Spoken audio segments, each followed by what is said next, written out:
All right, thank you, Chloe. You had me nervous there for a second. 114, not ready for that yet. All right, well, it's a marvel of postmodern architecture, which has the distinction of having been owned by two different sports franchise owners. And it once even hosted rehearsals for the world's greatest rock and roll band. NBC Palm Springs' Steve Sumrall takes us on a tour of the Ocotillo Lodge in this edition of Our Desert Past. The Ocotillo Lodge is a really important historical building in Palm Springs. It was opened as a hotel in 1957. It was the first building built in Palm Springs by the Alexander Construction Company, and it was the first William Kreisel designed building in Palm Springs. They built the hotel here to house people who might be interested in buying homes in the Twin Palms neighborhood that's directly south of us. Because of certain restrictions against Jews owning property and recreating just any place, they knew that they would have to create a special place where so much of their anticipated clientele would feel comfortable.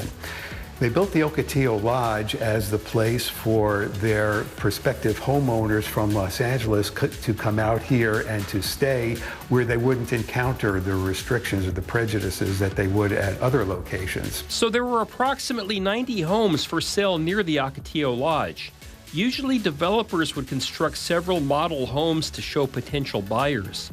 In the Twin Palms neighborhood, this was not the case. When Kreisel designed the lodge, he used the same architectural motifs, the same landscaping materials, the same color palette that was repeated in the homes behind it. And so they could take people to the home sites, show them home sites, and he can show them in brochures what the home would look like, and then he could tour them around the Ocotillo Lodge and get people familiar with what they were hopefully going to purchase. It isn't just architecture which defines the Ocotillo Lodge. Landscaping has a lot to do with it. You'll find everything from citrus trees to cacti to the namesake Ocotillo plants. And how about that pool? It was done, if you ask Bill Kreisel, it was done in a keyhole shape to tie in with the hotel idea. There's a lot of people who will tell you it's champagne cork shaped, but that's just sort of like a fun thing that came up afterward. Currently under renovation is the Candlewood, the restaurant overlooking the pool area. During the heyday of the Ocotillo Lodge, this was the place to be seen. All of the rooms at the Ocotillo Lodge are one bedroom, one bath, living room, kitchenettes. Except for the owner suite, which is a suite that was made up by connecting 3 different units. And it's called the owner suite because the Alexanders lived there for a while, as did Gene Autry when he was an owner here afterward. Yes, you heard that right. Legendary singing cowboy and California Angels owner Gene Autry bought this property in 1963. Believe it or not, Mr. Autry would not be the only sports franchise owner associated with this resort. The Ocotillo Lodge would be purchased by Jerry Buss in 1968, and he still owned the property when he acquired the Lakers in 1979. In 1980, which would mark the team's championship season, members of the Lakers were photographed poolside at the lodge.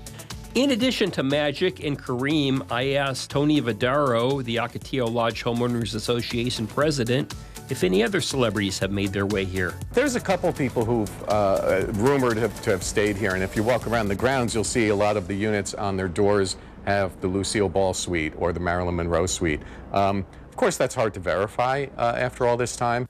But there's one story out of the history of the Ocotillo Lodge that has become legendary, and it involves the world's greatest rock and roll band. A guest was staying here in the summer in the early 70s, and he heard, it was practically empty because it was summer, and he heard what sounded like a weird version of a Rolling Stones song, and so he started walking around the grounds, and he found the Rolling Stones were here, staying here between gigs, one in San Diego, one in Los Angeles. They stayed here in between and were jamming. The Ocotillo Lodge serves as a reminder of the unique talents of the Alexanders, the father-son construction business which ended in tragedy. On November 14th, 1965, George Alexander and his wife Jimmy, as well as Robert Alexander and his wife Helene, were killed when their charter plane crashed near Indio.